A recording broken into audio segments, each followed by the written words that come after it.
Another song? Yeah. Let's do La Tijera. I'm going to play a song called La Tijera.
All right, it's WNCW, the Los Angeles League of Musicians, La Lome, playing live today in Studio B in advance of a show tomorrow evening in Asheville at the Eulogy.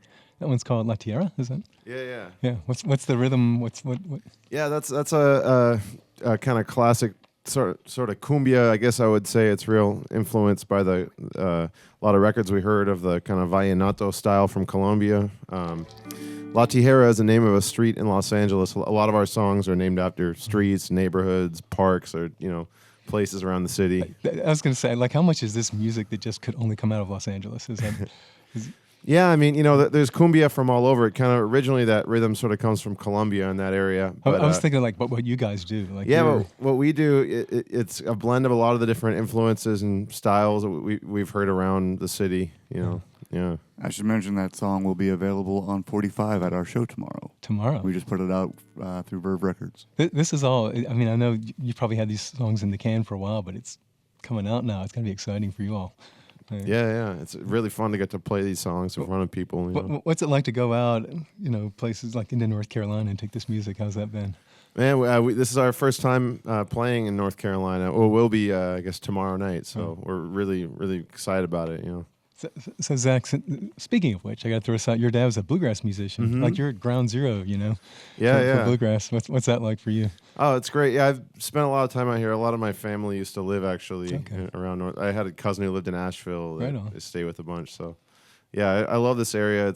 I know there's very rich music history around here. So I was talking with our music director Martin, and I were like, "Can you hear any bluegrass and what they're doing?" And like, is it in there? I think there's a little bit of like kind of country twang in a lot of what we do. Me and Jake kind of grew up sort of together, playing like rockabilly and country music and that kind of thing. So yeah, there's definitely a lot of that kind of influence. And I've been playing bluegrass since I was a little kid with my dad. Right on. So I'm sure it finds its way into what we do a little bit, Yeah, and that whole like rockabilly thing in the midst of all this music, I don't know, just all trippy and fun. It's all fun, right? Yeah. Your guitar, you want to tell us about that real quick? Yeah, this is it's a National Valpro from the early '60s, and I like it a lot. Yeah, this is actually Jake's guitar. I got it when I was 16, and I think I've held it for maybe 20 hours. He and the rest took it of our from me. lives together, it's been in Zach's hands. Right on. So you guys met when you were teenagers. Yes, indeed. Zach was working at a guitar shop that I used to hang out at, and he was playing guitar better than I could, and I was so jealous. So then you switched to bass, or? Basically. Heck with that guy. That's cool. And so you were in like a rockabilly thing. Yeah, that was like, so the move to bass wasn't so bad because I moved to upright. Right? Oh yeah, that's fun. Learn Slap to slap and all of that, exactly. Yeah. You don't ever break that out in this format? Oh, we do. It's I have to construct it and deconstruct it every time we bring it out. So. Right. We'll have it tomorrow. Yeah, we'll have it tomorrow night. All right, there you go. Yeah. That's reason to come. And then Nick came in and brought all kinds of Latin percussion into the mix. Yeah, I kind of turned it into Latin because originally we were doing more like 50s, 60s, like soul, like old soul tunes and stuff we'd listen to on K Earth 101, which is like a LA station. And I grew up playing a lot of old school Latin music, and I wanted to create a band playing that music, so I kind of, slowly eased in. Trick these guys into playing it. Yeah. By slowly, he means he showed up one day to a gig with no drum kit and just congas. So we had to adjust pretty quickly. And cumbia is something that is all around Los Angeles. You hear it everywhere you go. It's a very danceable rhythm. Everybody loves when you're playing at a bar and you're trying to get people dancing. If you play cumbia, it'll get people moving. So it's music that we've all kind of grown up hearing and have always been interested in playing. And yeah, it's kind of came together pretty quickly. We just started doing that and kind of finding our own unique way to do it. Yeah, that's cool. So Nick, I read your grandmother was a DJ. Yeah, in Tucson. Oh, yeah. That's cool. So did you grow up? Was that like the thing you were thinking about listening to, wanting to do? Yeah, I mean, a lot of the early on influence came from her musical influences, which is a lot of the 30s and 40s Mexican music. I then later met my mentor, who's a Afro-Cuban percussionist, which is how I started playing the congas. Because in traditional Mexican music, there's not a lot of drums. Right. But, I wanted the drums called to me, so... Yeah. Do you ever play with I think of like accordions or maybe horns and things like that? Does that ever get tossed into the... Yeah, I guess we did that. We played with an accordion player once in a really great group from El Paso called Radio Malia. Yeah, we played with Edgar, who plays accordion in that group. And yeah, it's something we want to do more of, collaborating with different musicians, play some of these other instruments. We play with some horn players too. Yeah. Did I read pedal steel? You've worked that into... Yeah, on our record, there's some lap steel. And then now I think there's some horns on the record too. Yeah. Sounds great. So the band is La Lome, and they're playing at Eulogy in Asheville tomorrow evening. You know what time? I don't even know what time that gets going. Sometime. I think doors are 7, and we have a great band with us, the National Reserve from New York City. Okay, sweet. Going on at 8, and we're on at 9. Sounds good.